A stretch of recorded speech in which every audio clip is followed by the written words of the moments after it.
Welcome to the podcast, Amazing Tales from Off and On Connecticut's Beaten Path. And I'm your host, Mike Allen. Depending on just how old you are, you may or may not be familiar with the Woodstock music concert that was held in rural New York State in the 1960s. It more or less defined the slogan sex, drugs, and rock and roll for a generation of so-called hippies and what's come to be known as the counterculture movement. What you may not know is that Connecticut was supposed to have its own Woodstock in 1970, and although it didn't have any music, the audience did turn up anyway. Our guest today is Connecticut native and famous film producer Gorman Bechard. He's producing a feature film on this incredible story about the Powder Ridge Ski Resort concert that never was. Gorman will be along in just a minute with this fabulous story. This week's trivia question: which Connecticut town saw an American flag being flown throughout the entire Civil War with the white stars in circles instead of rows as a protest? Stick around after the main program for the answer, because then you'll know the topic for next week's show. Amazing Tales from Off and On Connecticut's Beaten Path is brought to you by our sponsor, Yale New Haven Health. Yale New Haven Hospital was the very first hospital in Connecticut. They opened their doors 200 years ago and later introduced the entire country to the use of penicillin and chemotherapy. Today, some of the brightest minds in medicine choose to work there, and it's the primary teaching hospital for the prestigious Yale School of Medicine. For more information, log on to ynhhs.org. That's ynhhs.org. If you grew up at a time when the word hippie was mainstream, well, you'll definitely identify with today's episode. The 1960s and 70s in the U.S. were an interesting time, to say the least, and one of the new concepts that was emerging during those years was the notion of massive outdoor rock concerts. Now, the granddaddy of them all was the Woodstock concert in rural Sullivan County in New York State. Now, originally, promoters expected about 50,000 people at the site, but over the course of the 4-day weekend, crowd estimates grew to about 500,000 people. It closed the New York State Thruway. Now, that was the summer of 1969. A few months later, a similar concert was held out in California at the Altamont Speedway. And you've probably heard about this. The Hells Angels were providing security to keep people from coming on stage, and at one point, a concertgoer was stabbed to death by the security team, and obviously word of that spread rapidly around the country. Well, just a year later, in 1970, it was decided to hold a summer concert at a ski slope in the middle of Connecticut at the Powder Ridge Ski Area in Middlefield, tiny town. And the list of performers was impressive. Just to name a few, hear this list: Fleetwood Mac, the Allman Brothers, James Taylor, Sly and the Family Stone, Joe Cocker, Little Richard, Janis Joplin, Chuck Berry, Melanie, Grand Funk Railroad, Richie Havens, John Sebastian, Van Morrison, Mountain, and still about a dozen others. It's called the event that featured sex, drugs, and no rock and roll, and you're going to hear why in just a moment. First, I want to tell you about our guest today, Gorman Bechard. He's a well-known film producer and author. He was born in Waterbury and has produced 20 feature films and published 5 books. His work, internationally renowned. And when he's not making movies, he's the man behind the New Haven Documentary Film Festival each and every year, drawing about 120 films each year to feature. Now, I don't usually do this in an episode because it does tend to date the episode, but as I speak, it's June of 2023, and Gorman's working on his latest feature film project, which is going to be about this topic, and it will likely be ready for viewing in 2024. So it depends on when you hear this episode. It may be upcoming or already released. Now, if it's still upcoming, you can learn more about his project at their website, powderridgedocumentary.com. Again, powderridgedocumentary.com. Gorman's research into this historic event, coupled with his great storytelling ability, make this episode particularly fascinating and engaging. So, Gorman, let's turn back the clock about 50 years. We'd had the famed Woodstock concert. We had Altamont out in California. The hippie movement was in full swing. Can you more or less characterize or maybe summarize what the mood of the country was like at that time? Well, I mean, the mood of the country at that point was explosive because if you start with the Woodstock in August of '69, you have the Manson murders, Woodstock, Altamont, Kent State, a very unpopular war in Vietnam, a very unpopular president with the younger people in Richard Nixon. It was a very divisive time, possibly even more so than today. But those rock concerts were still making a lot of money. One of the things that sort of spurned Powder Ridge was in the spring of 1970, the Woodstock movie opens. Now, remember, Woodstock made no money as a festival, but made all of its money on the soundtrack and film. The film really did, had line around the blocks, and thus enters a promoter, a guy we can say who was probably very well connected in the old school Italian terms in New York City, named Ray Filiberti. And he came up with the idea to do this music festival, sort of like profit off of the Woodstock experience. He also had a 5-picture deal with Bob Evans at Paramount. The first picture would be this documentary, this Woodstock-like documentary on this proposed festival.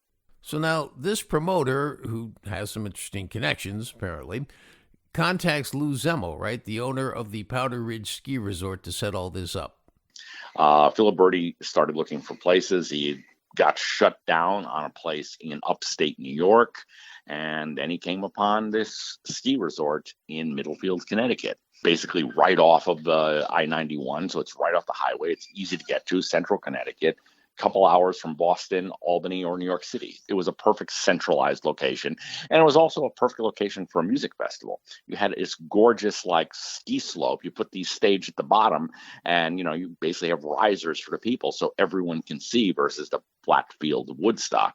So he approached Lou Zemmel, who was the owner of Powder Ridge. And that time it was called Powder Hill, by the way, and proposed a festival, and they started putting everything together. Their original plans, if you look at the original proposal they gave to the city of Middlefield, which at that point only had 3,500 people, 3,500 extremely conservative people, let's put it that way as well.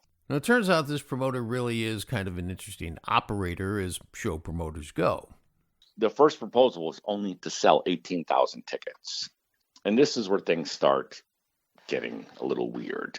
We have a promoter. As someone described him beautifully in one of the interviews I did, he was a dreamer with the heart of a con man.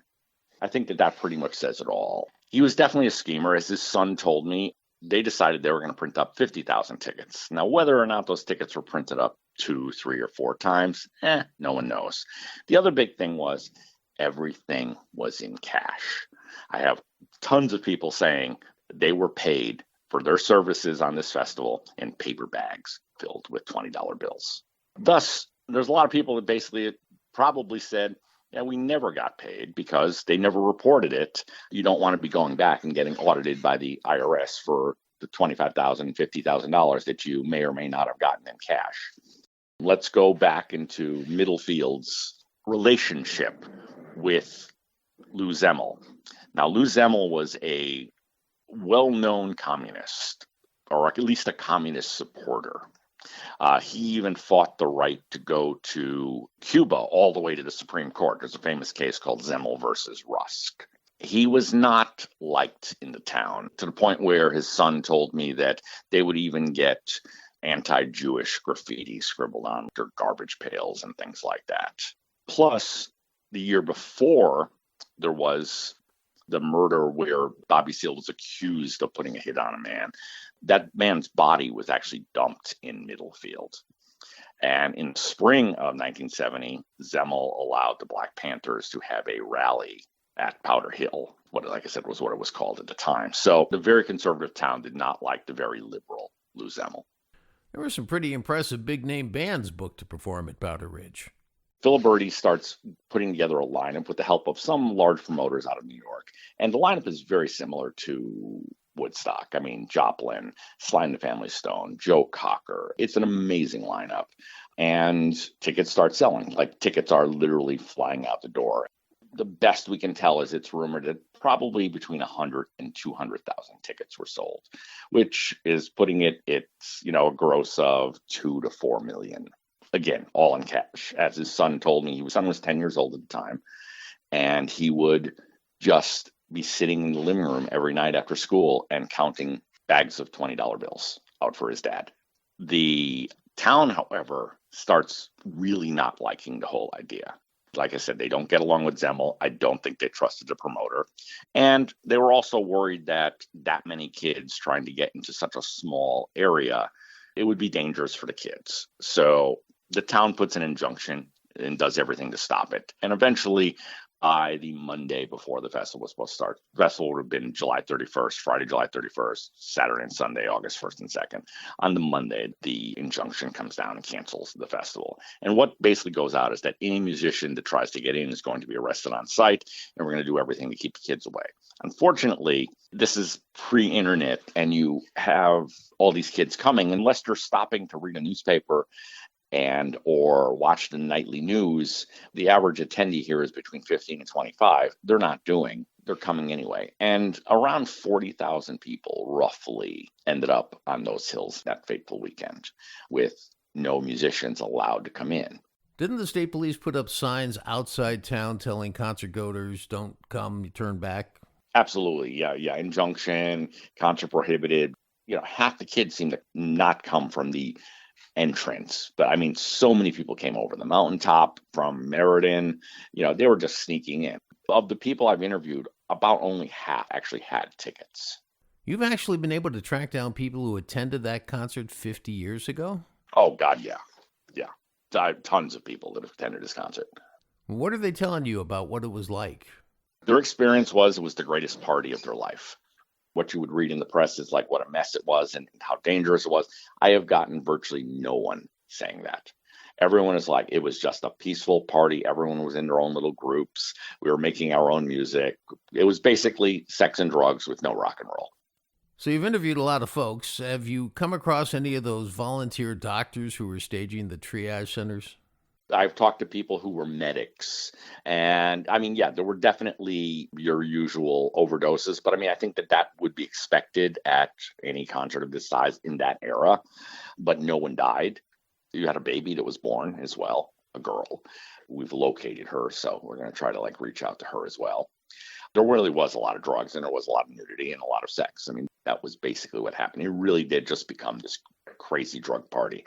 But the town, in all its wisdom, which I almost is inconceivable today, on the Friday, they cut the power thinking the kids would leave. So, I mean, imagine cutting the power to 40,000 kids on a ski slope in 90-degree heat.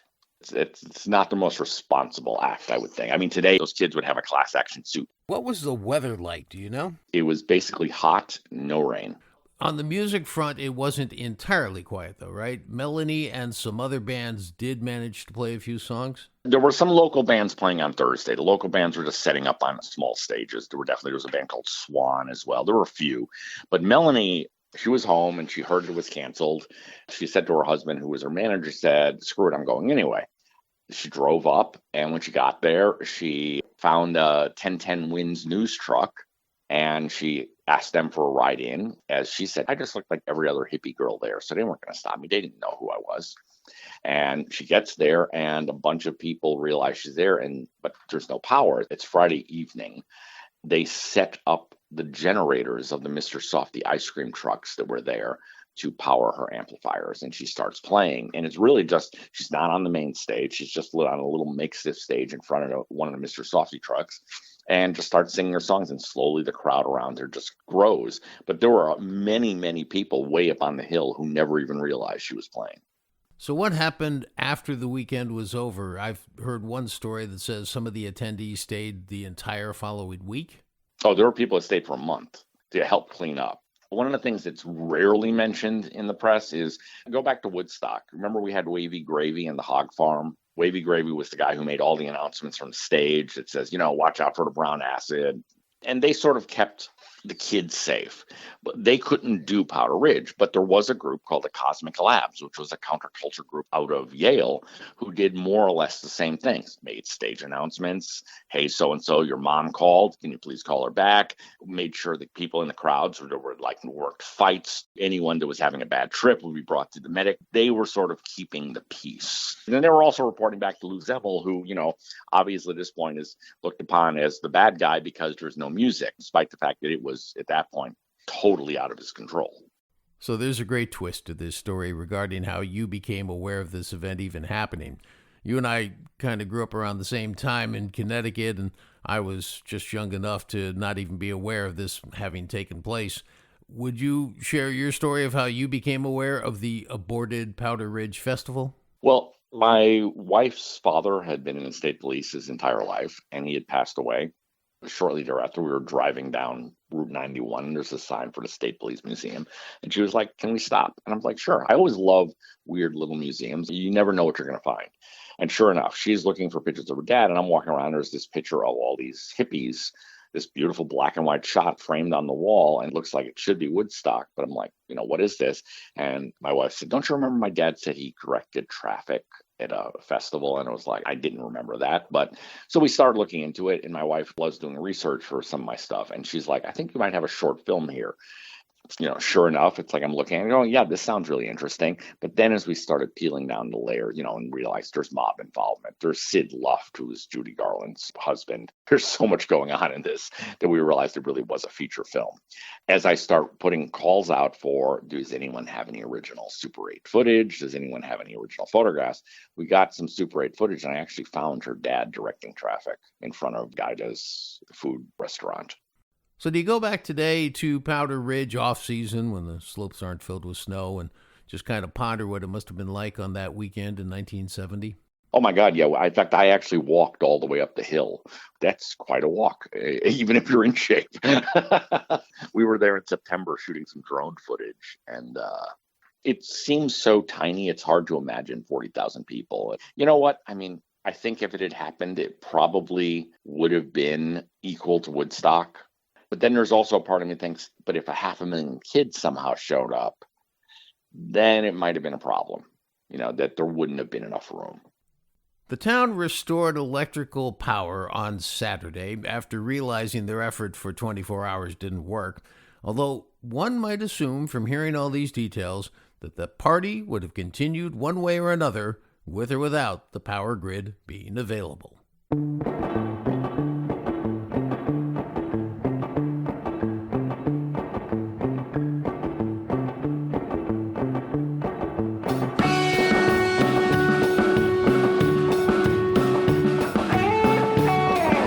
That wraps up this episode of Amazing Tales from Off and On Connecticut's Beaten Path.